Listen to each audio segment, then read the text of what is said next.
Long ago, during the time of the Buddha, there lived a feared and ruthless bandit named Angulimala. His name meant garland of fingers, for he had committed such horrifying acts that his name became a symbol of terror. Angulimala wandered the forests, attacking helpless travelers. Each time he killed, he would cut off a finger from his victim and string it into a gruesome necklace around his neck. His garland of human fingers grew longer, and so did the fear in the hearts of people. Villagers, merchants, and even royal guards avoided the forest paths where he roamed. Parents warned their children to stay far away from the woods. Stories of his cruelty spread like wildfire across the kingdom. But what people did not know was that Angulimala had not always been a monster. Once, he was a brilliant student at a respected school. However, due to manipulation and deceit, he was led down a path of violence. His mind became clouded with anger and confusion, until finally he lost himself to hatred and cruelty. One peaceful morning, the Buddha decided to walk toward the very forest where Angulimala lived. His disciples warned him, saying, "Master, do not go there. Angulimala will surely attack you. He spares no one." But Buddha, with a heart full of compassion and wisdom, replied calmly, "I must go. There is someone there who needs help more than anyone else."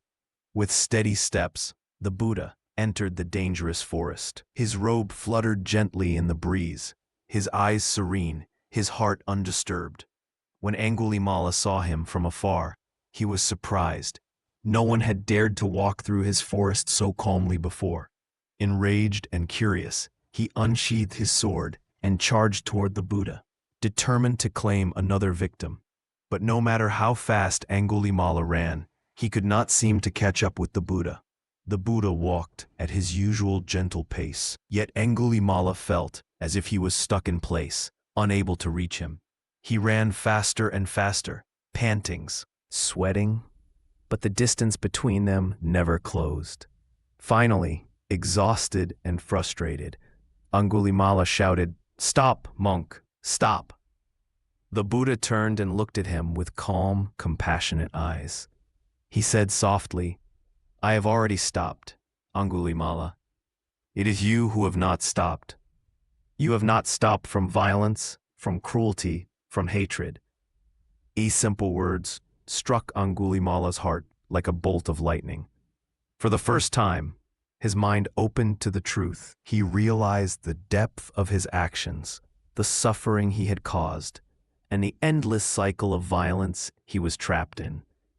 Tears welled up in his eyes. He dropped his sword. His hands trembled, not from anger, but from remorse.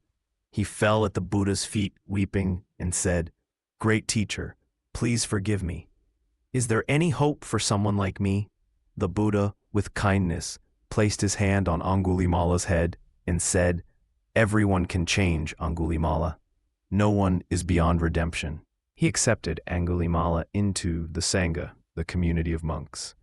Angulimala shaved his head, wore simple robes, and began a life of meditation, service, and penance.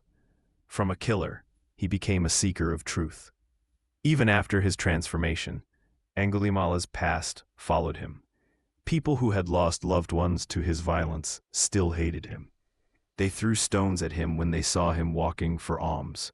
His body often bled, but Angulimala accepted their anger silently.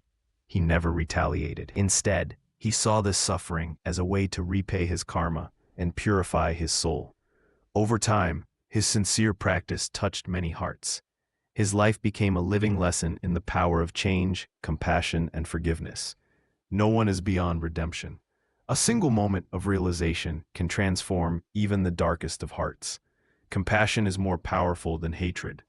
True change comes from within, and with courage, anyone can walk the path of goodness, no matter how far they have strayed.